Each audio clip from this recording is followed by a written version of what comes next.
Всем день добрый. Однажды мне, как, наверное, и многим игрокам Don't Starve и DST, захотелось попробовать запилить собственного кастомного перса. Помучив Google, я понял, что кроме официального форума мало что поможет, а на русском языке материала по данному вопросу вообще практически нет. Поэтому сегодня я максимально доступно расскажу и покажу вам, как можно сделать собственного персонажа для Don't Starve Together. Сразу поспешу огорчить, супер клевый мод с тонной скиллов и прочих персональных ништяков делать вы не научитесь. Но, следуя инструкциям в данном ролике, вы сможете создать персонажа с уникальной внешностью, достойным набором анимации, а также установить собственные значения его уровней жизни, рассудка, сытости и количества урона. Остальные фичи делаются исключительно при помощи языка программирования Lua, коим надо владеть хоть на каком-то нищебродском уровне, чтобы храбро врываться в код. Для создания персонажа в 95% случаев используется шаблон. На данный момент доступен замечательный расширенный шаблон перса Extended Sample Character, который содержит в себе кучу спрайтов и возможностей для полноценного анимирования действий вашего детища. Что же нам понадобится?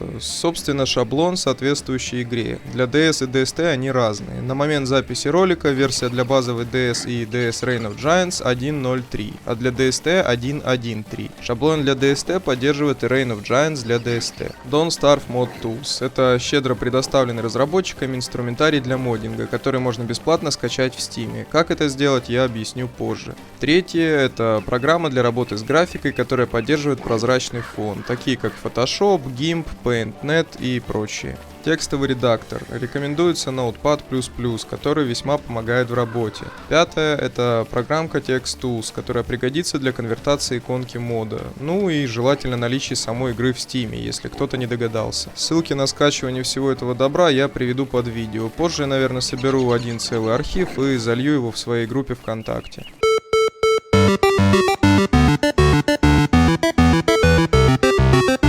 Скачать Don't Starve Mod Tools вы можете, зайдя в Steam, нажав «Игры», «Инструменты» и введя в поиске. Добавим шаблон в игру, чтобы проверить, что он работает вообще в принципе. Заходим на диск C, Program Files x86, Steam, дальше Steam Apps, Common. Выбираем нужную игру, в данном случае это DST. Далее моды и сюда перетаскиваем. Это в принципе список всех добавленных модов на данный момент. Далее запустим DST, чтобы проверить работу нашего шаблона. Сейчас запустится компилятор, который некоторые картинки PNG перегоняет в текст формат, чтобы они работали в игре. Зайдем в модификации, находим наш шаблон, включаем его и заходим в игру, чтобы проверить его работоспособность. Находим персонажа в списке, выбираем и заходим в игру. Вот таким вот образом выглядит наш шаблон. Он работает, руки, ноги целы, все в порядке, можно выходить из игры. Далее переименовываем наш шаблон в имя желаемого персонажа. Ну, например, это будет Gamaz the Superstar. Дальше заходим в саму папку, и вот сейчас я советую вам сделать следующую махинацию: нажать «Открыть с помощью» на любой Lua файлик. Далее находим в обзоре диск C, Program Files x86, Notepad++, и выбираем его. Далее все Lua файлы будут открываться именно данным редактором, это очень вам поможет. Далее заходим в ModInfo, это основная информация о персонаже. Вводим имя персонажа, коротенькое описание его. Дальше вписываем свой никнейм, это имя автора, и версия персонажа на ваш взгляд. Внизу это поддержка DST, поддержка одиночной Don't Starve, поддержка Reign of Giants для одиночной Don't Starve. В общем, в принципе, эти опции можете оставить такими, какие они есть. Тогда ваш персонаж в DST будет работать. Сохраняем и выходим. Сейчас нам надо будет провернуть такую небольшую хитрость, чтобы заменить все названия персонажа из шаблона на ваше имя. Заходим обратно сюда, жмем Ctrl-Shift-F. Далее находим здесь название шаблона EskTemplate и заменяем на имя нашего персонажа, то есть Gamaz. Здесь мы выбираем имя с учетом регистра. То есть вверху и внизу должен быть регистр одинаковый. Здесь обязательно надо поставить галочку «Учитывать регистр». Указать папочку. Вот. Сейчас, секунду. Находим, значит, свою папку. И вот теперь жмем «Заменить в файлах». Далее он находит все совпадения в папке нашего мода, и вот 42 совпадения были заменены. Теперь делаем то же самое, только с верхним регистром. Меняем, соответственно, тоже на верхний регистр. Опять заменяем в файлах. 3 совпадения, все верно. Закрываем, выходим. Теперь заходим в мод main. Здесь наблюдаем, что везде имя персонажа заменилось на нашего ГАМАЗа. Здесь пишем кличку нашего персонажа. Ну, как бы звание, не знаю. Имя. Здесь его суперспособности пишем. Ну и так далее. Это в таблице выбора персонажа, вы помните, там перечислено. Далее цитата нашего персонажа. Здесь оставляем все как есть. Единственное, меняем вот это ESC на, опять же, имя нашего персонажа. Далее следуют реплики, с которыми реагируют на нашего персонажа другие игроки. Здесь тоже все меняем, соответственно. И не забываем указать пол. Здесь он по умолчанию указан женский, потому что шаблон женского персонажа. Мы ставим male, так как ГАМАЗ у нас мужик. Сохраняем и выходим. Далее мы заходим в папку Scripts и вот этот файлик речи переименовываем. Везде, где есть ESC-темплейт, мы заменяем на имя нашего персонажа. Заходим сюда, смотрим, что же здесь. Здесь файл речи Вилсона. Если вы хотите заменить файл речи на, точнее, ну, реплики на свои, соответственно, здесь вы можете их все прописать. Далее мы здесь ничего не трогаем, если не хотим менять реплики. Выходим отсюда, заходим в папку Prefabs, здесь действуем также. Заходим в этот файл и смотрим. Здесь, значит, будет указано, какая именно подборка реплик будет использоваться. Здесь используется голос Willow. Нам, соответственно, нужен мужской голос. Мы здесь прописываем Wilson. Можно вписать имя любого из официальных персонажей Don't Starve, и будет, соответственно, заменен их голос. Вот. И вот именно здесь мы можем указать его стандартные статы по началу. То есть вместо 150 мы, допустим, поставим 250 жизней, 350 голода и, к примеру, 50 рассудка. Вот. Сохраняем данный момент и выходим. Далее нас интересуют папки Big Portraits и Images. Если у вас какие-то проблемы с крашами в начале игры, то, скорее всего, дело в них. Заходим в папку Big Portraits и переименовываем PNG файл в имя нашего персонажа. Везде, где вы видите слово ESC-template, вы должны заменить это слово на имя вашего персонажа. Файлики текста и XML мы можем смело удалять, потому что они будут генерироваться при запуске игры. Делаем абсолютно то же самое в папке Images со всеми совпадающими файликами. Так, заменяем. Опять же, текст и XML файлы мы удаляем. Видим ESC-template, меняем на имя персонажа. Заметьте, что в DST есть файлик для призрака, вот, в одиночной его нету. И не забывайте с этими файликами делать те же операции. Map Icon — это ваша иконка на карте, которая будет отображаться для вас и других игроков. Вот. Ее вы можете заменить на любую, какую желаете. Эти файлы опять же удаляем. Это портрет в списке сохраненных игр. Проделываем то же самое. И здесь выбор персонажа. Это портретик и его тень. Остальные слова сохраняем точно так же, как они и были. Меняем только ESC-template.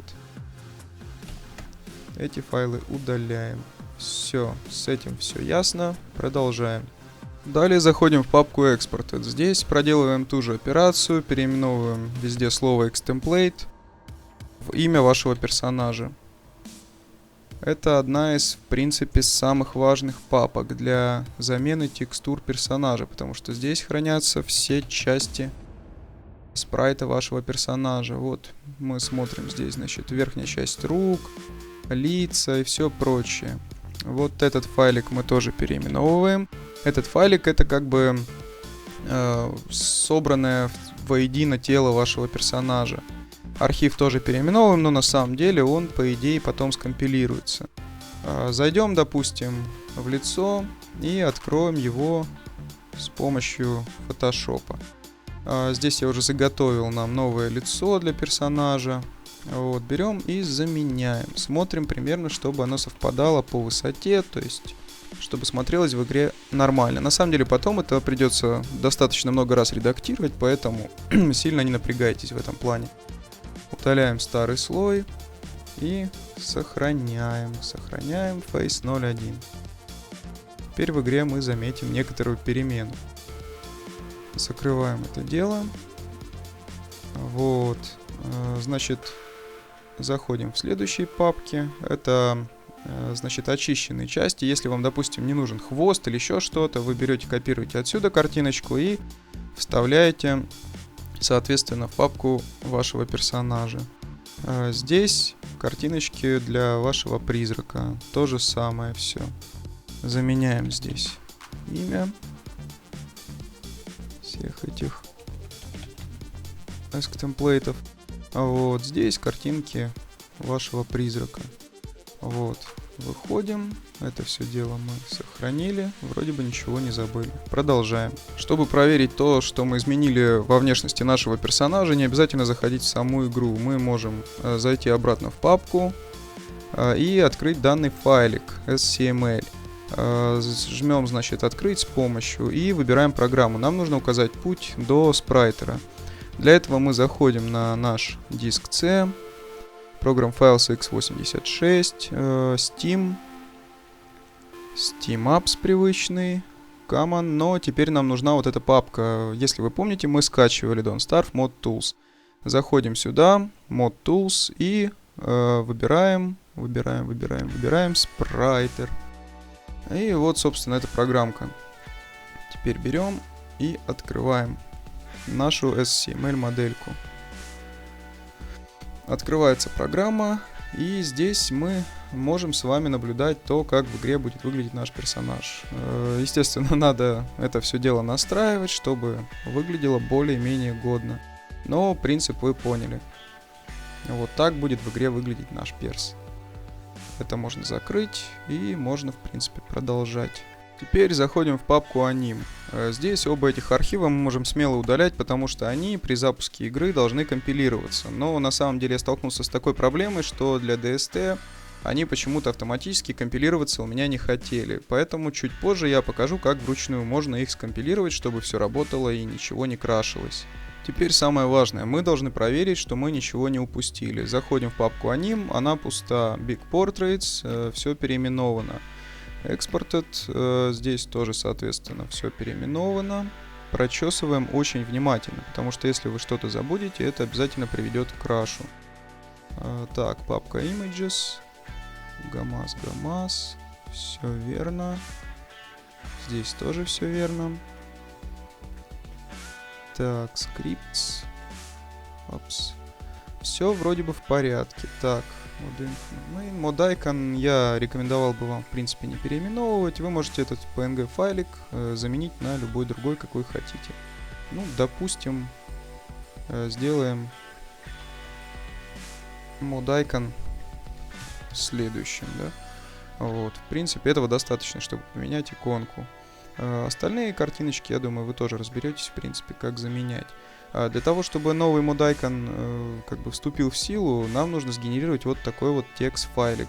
Для того, чтобы сгенерировать этот файлик из PNG картиночки, нам нужно использовать такую полезную вещь, которую мы вместе с текст-тулом ставили. Называется она Text Creator. Сейчас, секунду, я вам покажу, значит, эту вещь. Вот он, Text Creator. Он ставится рядом со спрайтером, там на самом деле. Вы его легко найдете по тому же пути. Здесь мы берем, открываем нашу PNG-шку. Заходим. SteamNodes, GAMAS. Вот он наш мод icon. Вот. Теперь берем и указываем исходящий как бы маршрут. Вот. Указываем рабочий стол, допустим. Здесь настройки оставляем те же, которые указаны. Ждем конверт. И, в общем, конвертируется наша PNG-шка в текст. Как видите, все сработало. Закрываем. Вот он наш файлик. И этот файлик мы берем и переносим с заменой. Все, мы сделали собственный мод icon, который будет выводиться в списке модификаций. Далее мы это проверим. Теперь одна из основных таких вещей перед тем, как запустить мод. Нам нужно скомпилировать все. Как я уже говорил, автокомпилятор не всегда работает, и при запуске игры, соответственно, тоже далеко не все компилируется. Основная вещь, которая должна быть создана, это два архива в папке anim для призрака и для модельки вашего персонажа. Для этого мы открываем командную строку, выполнить cmd, если кто не помнит. Вот сюда мы должны перетянуть следующие вещи. Мы должны сюда перетянуть путь для нашей программки, которая в Don't Starve Tools присутствует. Заходим в Steam, Steam Apps, Common, Don't Starve Mod Tools, и здесь есть такая замечательная вещь, называется SCML. Вот, перетягиваем просто сюда вручную. Далее обязательно ставим пробел. После того, как мы поставили пробел, нам нужно сюда перетянуть SCML файлик нашего персонажа. То есть мы возвращаемся в папку нашего перса. Заходим в Exported, GAMAS. И вот этот файлик SCML мы также берем и просто вручную перетягиваем сюда, в командную строку. Опять не забываем поставить пробел.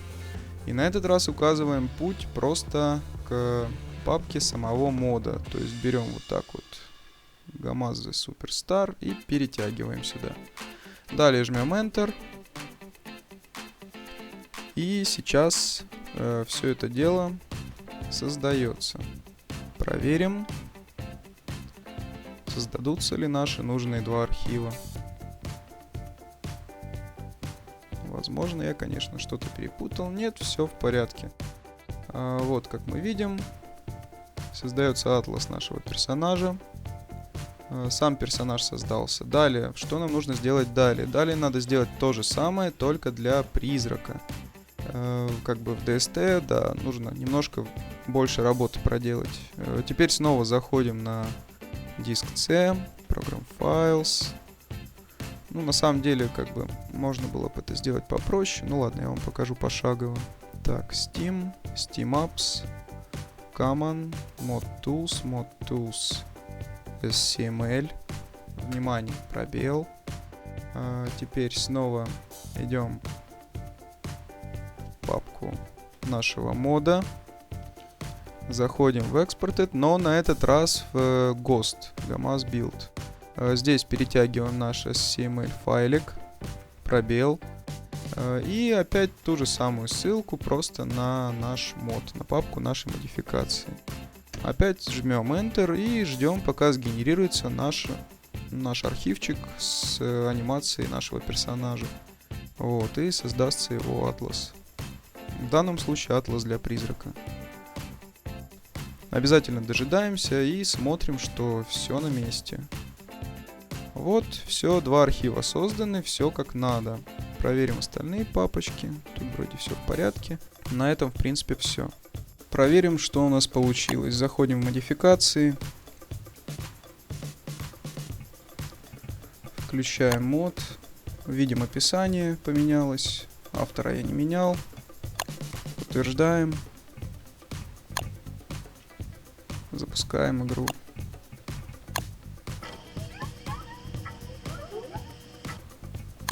Выбираем персонажа. Видим, вот перки перечислены, цитата. Все, как указывали в Lua файликах. Выбираем персонажа. И вот, в общем-то, сам перс. Я заменил только один кадр эмоций, поэтому как бы ГАМАЗ пропадает периодически. А так все работает. Вот вы видите, каждую текстуру можно заменить таким же образом. На этом все, в принципе. Подписывайтесь, и если что-то не получается, вопросы задавайте в моей группе ВКонтакте. Всем пока.